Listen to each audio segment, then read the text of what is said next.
This episode of Dispatches from Planet Albany is brought to you with support by New York State United Teachers, which represents more than 600,000 educators and school-related professionals in New York.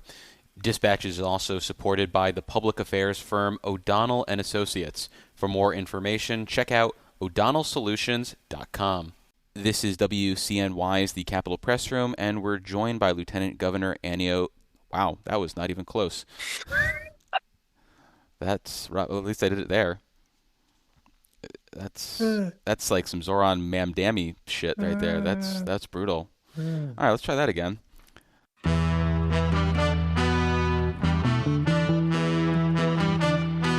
I've also declared war on potholes, so here's the first shot across the bow.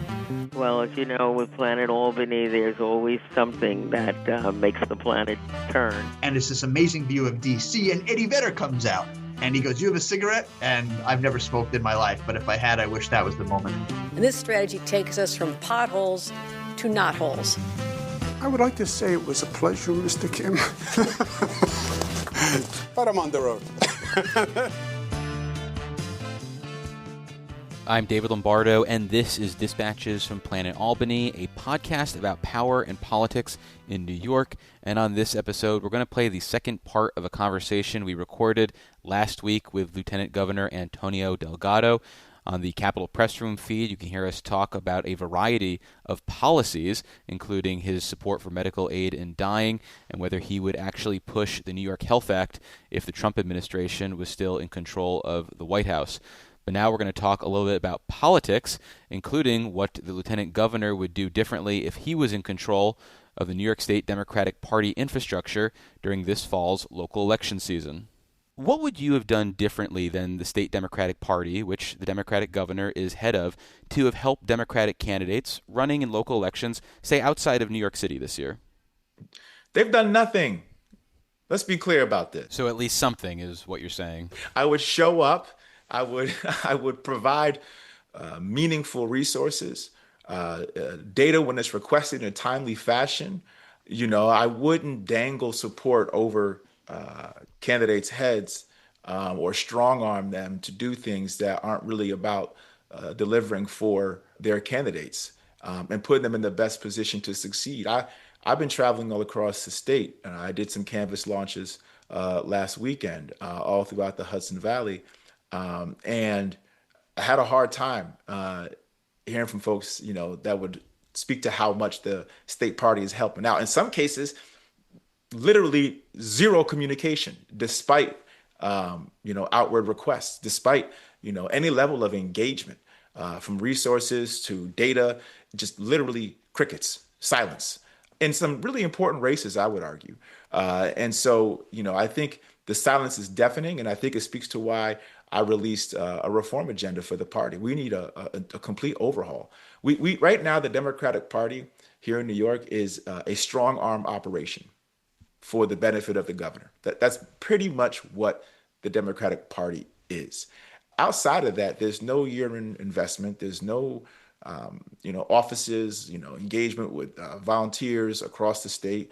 There's no real intentionality behind investing in rural communities or communities of color even. It's literally just a strong arm operation. Well, we have a lot of work to do.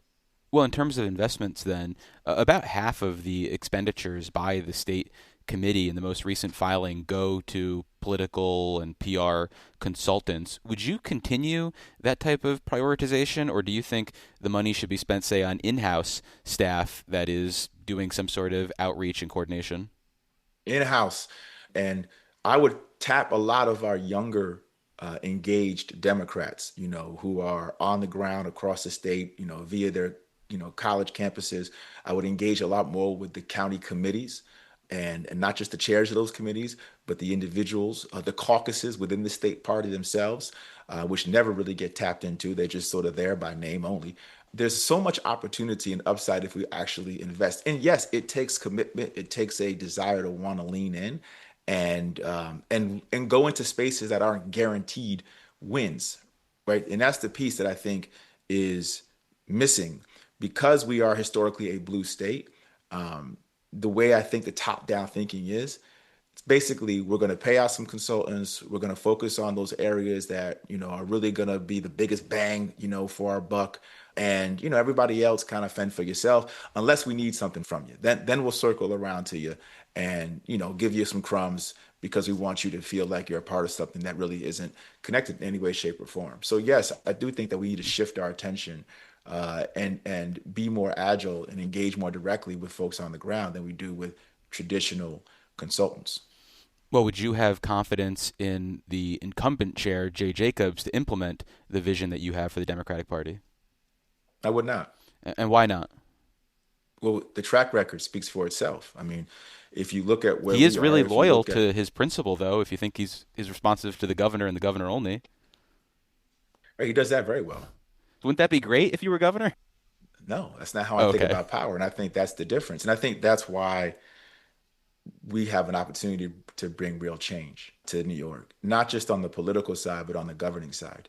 My philosophy of power is a lot different than the current governor's. And I would argue her predecessor, who I think in many respects, she's inherited a lot of the way in which he viewed power and used it as a blunt tool or a blunt object in a way that I think is actually undermining and certainly not democratic and not reflective of our shared values as Democrats. And I would argue, go so far as to say even hypocritical in the face of what we see coming out of Washington and all of our critiques that we have for the abuse of power coming out of Washington. So yes, I think there's a real need right now to change leadership that reflects a mode of power sharing that empowers and enables communities all across the state, our county chairs, our members of our county chairs, and just people, young Democrats who are thirsty to be involved and invested. I don't need a loyalist. What I need is somebody who understands that we are a team and that we have to actually grow power all across the state in a meaningful, genuine way. And that's how you sustain change over time. For more than 100 years, the New York State Association of Counties has served as the united voice of New York's county leaders, fostering excellence in county government and advocating for sustainable funding and sensible legislation that protects local taxpayers and the essential services they rely on. Learn more at nysac.org. Well, pivoting then to your campaign, the August Siena poll had you down 50-15 in a potential primary matchup with the governor, and 61% of Democrats in the poll had no opinion on you, and 16% viewed you unfavorably. So given that backdrop, are there benchmarks that you're looking to hit for your campaign moving forward in order to say, okay, I'm viable, this race makes sense, or are you in it till June of 2026, regardless of how the numbers look? Well, I think the race makes a lot of sense, first and foremost, for a lot of the reasons that I just laid out, right? We need change. I don't think that people right now are satisfied with the status quo. I don't think that they are confident that they are being led with a vision. I think the numbers, in fact, bear that out as it pertains to the governor's own approval rating within her own party. But beyond I that, mean, she's still up pretty big, despite the low approval ratings. But I'm focusing on what the climate is in terms of the electorate's desire for change and to move beyond the status quo, right? At the end of the day, the people are going to indicate whether or not there's an appetite, right, to move beyond what is the case. And I think it is, in my estimation, unquestionable that there is a strong appetite, not just in what I've seen in Poland, but literally what I see every single day when I move across the state, whether it's in Buffalo or whether it's in Lewis County in North Country or down in Harlem. I'm telling you that there's a strong appetite. And I would also note that this is a day-by-day endeavor, right? It's a long stretch. I remember when I first ran for Congress back in 2018, no one had any idea, who I was, and it took some time to build up the profile and to break through. But ultimately, over time, with the work, with the platform, with the ability to actually connect in different mediums, and with a clear contrast, there's always opportunity to grow and get the message out there. And that's what we're going to keep doing. And we've been doing that. We've been doing it day in and day out, talking about the issues that matter, from housing to healthcare to wages. And people are rallying around this message. I think people really want change. And so very excited about the possibility of what we can accomplish here. I think it's also important to note that, here in New York, we are having public matching dollars for the first time for statewide elected, officials and campaigns. I'm excited to be, I believe, the first one to hopefully qualify that in the near future. So to be in a position where I don't take corporate PAC money, I'm a people-powered campaign, the first of its kind at the statewide level, and to be able to have a set of policy prescriptions that are in stark contrast to the governor's, including a willingness to tax the ultra wealthy and bigger corporations. These are all things that over time, once we get past the mayor's race, I think are going to generate the kind of attention that I think this race certainly warrants. Certainly elevate, I think, the work that we're doing at the campaign side. And as that attention comes, and as more and more people become aware that this is a race, I like my chances. Well, speaking of the New York City mayor's race, I imagine you would love to get an endorsement of potential mayor-elect Zoran Mamdani in the future, and maybe see if he could mobilize the base that he has been able to rally in support of your effort. So have you had any conversations with him, his team, about a future endorsement? No, I haven't had anything with him about an endorsement. We've talked, I think once after his election, I know once at least.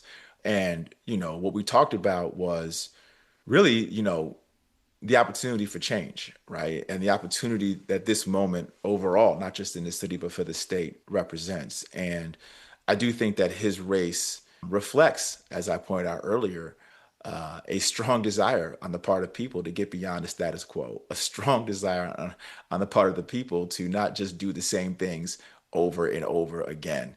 And I think that's exciting for me because it demonstrates that there's a real appetite out there.